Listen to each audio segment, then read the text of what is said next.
His name is Mick. In Cork, he is almost as well known as Taoiseach Jack Lynch. Now 51, he still totally dominates the highly skilled but obscure Cork sport of ball playing. This reception last August weekend is significant for him and his fellow ball players. They rub shoulders with church and civic dignitaries, with the Taoiseach and with Bishop Lucy of Cork, who themselves have thrown the 28-ounce iron ball along the small roads of the county. Ball playing, in the past sometimes turbulent or even illegal, is now winning handsome recognition as a rightful sport. At the reception are Dutch and German athletes. In recent years, it was realised they play a game strangely aligned to bowling, and in a triumph of compromise, the first mini-international, or European Championship, was held in Holland last year. Now it is Cork's turn. On a dull Saturday afternoon, this variously attired group of Europeans step out bravely on the rough tarred road from Bandon to Inniskeen. Today, they compete in the Irish sport of road bowling. Tomorrow morning, they will play at the Dutch sport of moor bowling, and in the afternoon, they will try their hands at lofting, German and Irish style. In Holland last year, Ireland won the road and moors bowling, and immediately it is obvious that the games are not mere exhibitions. The Germans, particularly, are hotly competitive. Gentlemen, there isn't any point in arguing. It has been arranged and we cannot upset the arrangement now. Alles is ja regeld en die kan je nu niet weer omdraaien. Nee, we completely upset our arrangement. Zonder prijs beginnen met. Die kan ohne bedingung met. Ohne bedingung. Ohne bedingung. It's a matter of prices. If the second team of Ireland and the second team are not real competitors for the prizes, is that right? If that's the way you want, I'm prepared to have it that way. I don't care as long as they compete. Critical ball-playing followers who have come in strength are fascinated by the unique contest. Mick is honoured with the first bowl. Oh, I know you won't, but all the same, that's the run of it anyway. It's fairly flat there. Yeah, so I think we settle for that. The games of all three countries have developed independently, and yet there are extraordinary similarities. Many of the Germans in the two teams from Oldenburg, Ostfriesland, swing with the classical cartwheel action of the Corkman.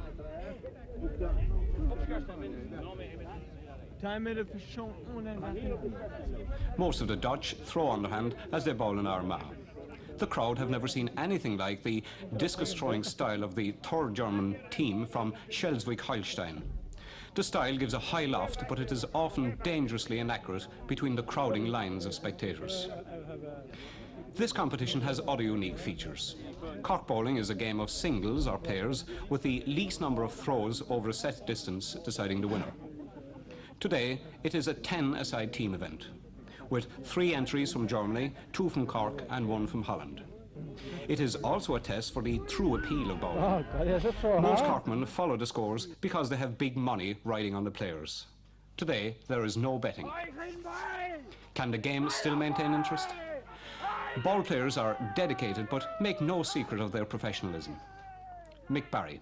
For the benefit of those who mightn't be acquainted with ball playing, what really happens is that you have supporters who go out to back you, and one man has a book, the other man takes in the contributions from the backers and puts it down on the book, and finally they arrive at a certain figure, and if the figure can be balanced out by the other side by either withdrawing or adding or anything like that, that's how the thing is started. Ball playing up to a few years ago was similar to any other game that you had a few hotheads who lost their head incidentally, but all this thing has been done away with years. And ball playing, as you've seen yourself yesterday and today, is a game that's fit for anyone to participate in and fit for anyone to come to see. You obviously would back on the side, Mick, would you? Would you back yourself? I certainly would, of course. I mean, that's the way we make anything out of it, back yourself. Could I ask you how much you'd normally put in a game? Depending on the amount that's against us. Stakes vary, but the minimum would be £10. The maximum could be 100, which it was some years ago. The organisers have miscalculated, and the competition drags on too long. Players have to wait more than 90 minutes between throws. The course must be shortened. Legal permission has been obtained to close the road only until 7:30. In the past, ball playing sometimes ran foul of the law by creating obstruction of traffic. Despite the delays, Most of the crowd stay on to see Ireland's team hold out to beat the improving Germans. Bowling officials are pleased. They feel a new sense of dignity has been added to the game, once open to rowdyism. Eamon Carroll, Secretary Ball Common. In my young days, it was absolutely necessary to have a big crowd in order to have any chance of winning. The bigger the crowd, the greater chance we had of winning, because the opposition were a bit rowdy, I admit. But Well, I don't understand this, Eamon. What do you mean it was important to have a big crowd to win? Well, the bigger the crowd, the bigger the backing you had, and the less danger that somebody who wouldn't have very much conscience about doing something wrong wouldn't be left to do anything wrong. But if you had stopping the ball, you mean? Like stopping a ball or walking out when you might be throwing the ball. Walking out across your hand would be fatal to a good shot. So that we had to have a big crowd. We always used to take a lorry full of tough young men, and they were absolutely necessary then. But since then, since 1964, 54, we came together, a few of us, very few of us actually, and we formed this association on Ball Common. Did you ever think we'd see bowling in the fields? A Corkman asks. Bowling on the moors proves far more clear-cut and compelling than on the road. There is less danger of ricocheting, and the spectators get a close-up of the action. Not as close, however, as the men who show the bowlers the right line. The Dutchmen give more encouragement and direction. Stand back, please. Stand back.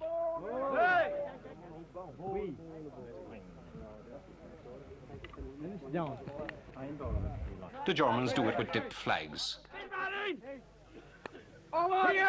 Veteran Jack O'Shea shows the way to the Irish team. You get the line of the road, you tell your man the direction to play, and you try to stay there on the road until after he's delivering the ball. And I feel that you're quite safe just to move sideways to let the ball pass. But why is it necessary for you to show him the way? Why can't he pick his own road?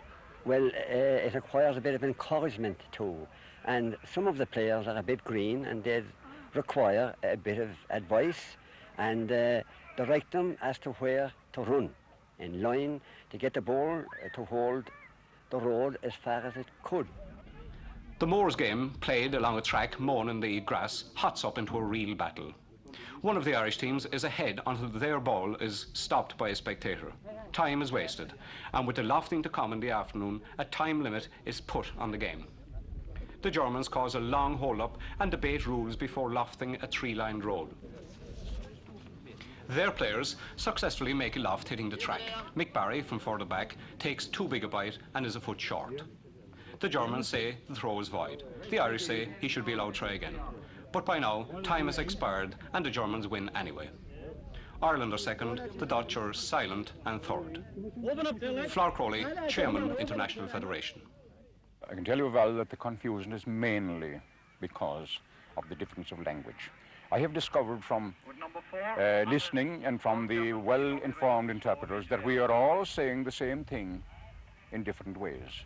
We are all arguing the same point in the same way, but in widely different languages, and the confusion you saw need not have existed if we understood each other.